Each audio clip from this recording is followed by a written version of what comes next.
அன்பு பேராசிரியர் பழனியைச் சேர்ந்த இளையராஜா கண்ணன் அவர்கள் உங்களிடையே.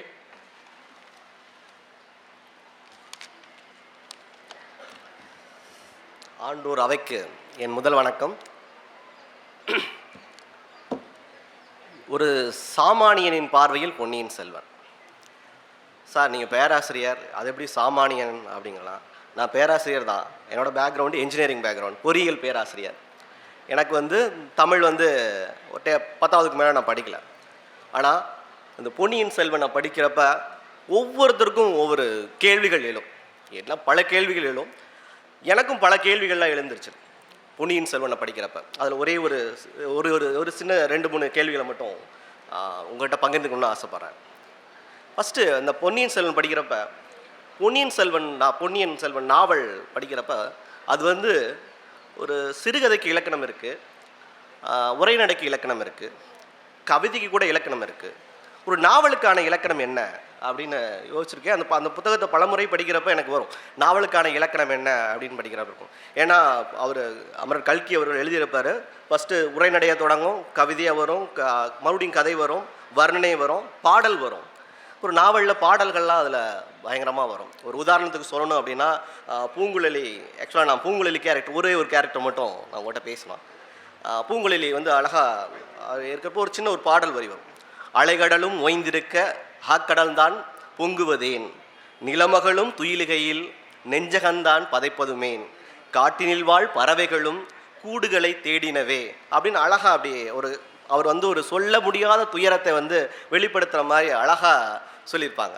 ஸோ இது மாதிரி திடீர்னு ஒரு இது வருது, ஒரு நாவல் உரையாடல் வருது, கவிதை வருது. அதுக்கு நாவலுக்கான இலக்கணம் என்ன அப்படின்னா, அமரர் கல்கி அவர்களே அவரோட வார்த்தைகளை கடன் வாங்கியே சொல்கிறேன். அவரே எழுதியிருப்பார், நாவலுக்கான சட்டத்திட்டம் ஏதும் இல்லை, அப்படி சட்டத்திட்டம் ஏதும் இருந்தாலும் நான் படித்திடவும் இல்லை அப்படின்னு சொல்லிட்டு ஒவ்வொரு ஆசிரியரும் தனக்கான பாதையை வகுத்து கொண்டு எழுதுகிறார்கள் அப்படின்னு அழகா அப்படியே சொல்லியிருப்பார். அதாவது நாவலுக்கான இலக்கணம் இல்லை அப்படின்னு சொன்னவர் பொன்னியின் செல்வனையே நாவலுக்கான இலக்கணமாக மாற்றிட்டார். ஸோ அதுதான் இங்கே பார்க்கக்கூடிய விஷயம். அடுத்தது பார்க்கணும் அப்படின்னா, நான் அந்த பூங்குழலி கேரக்டர் மட்டும் இன்னும் மறுபடியும் சொல்லிக்கிறேன். பூங்குழலி கேரக்டர் ஒரு கதாபாத்திரத்தை ஃபஸ்ட்டு ஒரு இன்ட்ரடியூஸ் பண்ணோம் அப்படின்னா அவங்களுக்கு தெரியும், அந்த கதாபாத்திரம் உயிர் கொடுக்குறதே அந்த வர்ணனை தான். அப்படியே முதல்ல இன்ட்ரடியூஸ் பண்ணுறப்ப அது அழகாக அப்படியே வர்ணனை அப்படியே போயிட்டே இருக்கும். அது ஏன்னா அந்த கதை ஃபுல்லாக ட்ராவல் ஆகிறது அந்த எந்த இடத்துலலாம் நமக்கு வருதோ நம்ம மனக்கண்ணில் அந்த கதாபாத்திரத்தின் வர்ணனை முதல் டைம் சொல்கிறப்ப அப்படி நம்ம பொருத்தி பார்ப்போம். ஸோ அதே மாதிரி அந்த வர்ணனையை அழகாக இருப்பார். அந்த வர்ணனையெல்லாம் படிக்க எத்தனை தடவை படித்தாலும் புதிதாக படிக்கும்போதே தோணுது. ஸோ அதில் ஒரே ஒரு 2-3 லைன் மட்டும் நேரம் கருதி ஒரு 2-3 லைன் மட்டும் சொல்லிட்டு முடிச்சுக்கிறேன். ஒரு தாழம்பூவின் இதழ் அழகு பெற்று திகழ்ந்தது அப்படின்னு சொல்லிட்டு அப்படியே வருவார். நீண்ட கரிய கூந்தல் சுருண்டு விழுந்து அவளுடைய கடைந்தெடுத்த தோள்களை அலங்கரித்தன. பாருங்க, இந்த வரியில பாருங்க, கோடியக்கரையிலிருந்து இலங்கை வரை தனியாக படகு செலுத்துவோட திறமை மிக்கு தோள்களை உடையவள். இந்த இடத்துல அப்படியே அழகாக வர்ணிக்கிறார் பாருங்களேன்.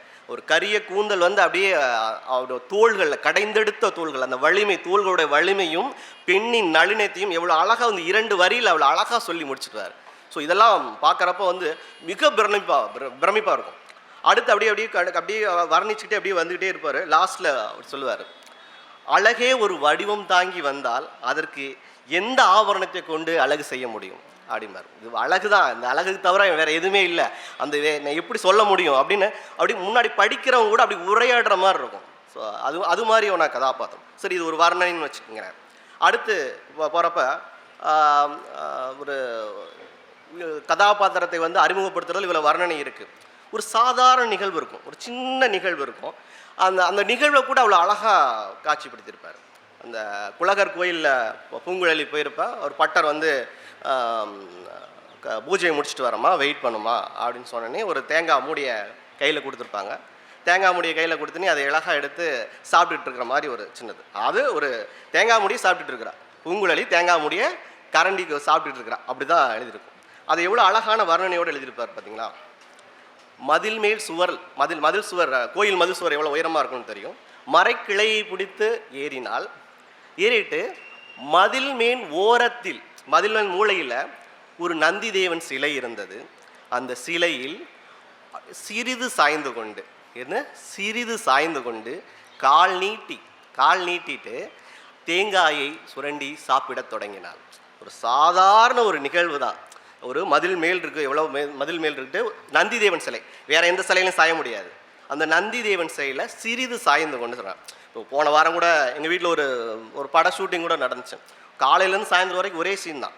ஒரு குழந்தைய தூக்கிட்டு வர மாதிரி எடுக்கிறாங்க, கையில் தூக்கிட்டு வர மாதிரி எடுத்துருக்காங்க, நடந்துட்டு வர மாதிரி இருக்காங்க. ஸோ ஒரு ப்ராக்டிக்கலாக நடக்கிறப்ப அவ்வளவு மாற்றம், அந்த சீன் அவ்வளோ மாற்றுறாங்க. ஆனால் அந்த கற்பனையில் வந்து அப்படி அவ்வளோ அழகாக ஒரு சாதாரண நிகழ்வை கூட அவ்வளோ அழகாக சொல்லியிருப்பார். அதெல்லாம் படிக்க மிகவும் பிரமிச்சு போயிட்டேன். சரிங்களா? நேரம் கருதி இதை முடிச்சுக்கிறேன். எனக்கு வாய்ப்பளித்ததுக்கு நன்றி கூறி விடைபெறுகிறேன். நன்றி, வணக்கம்.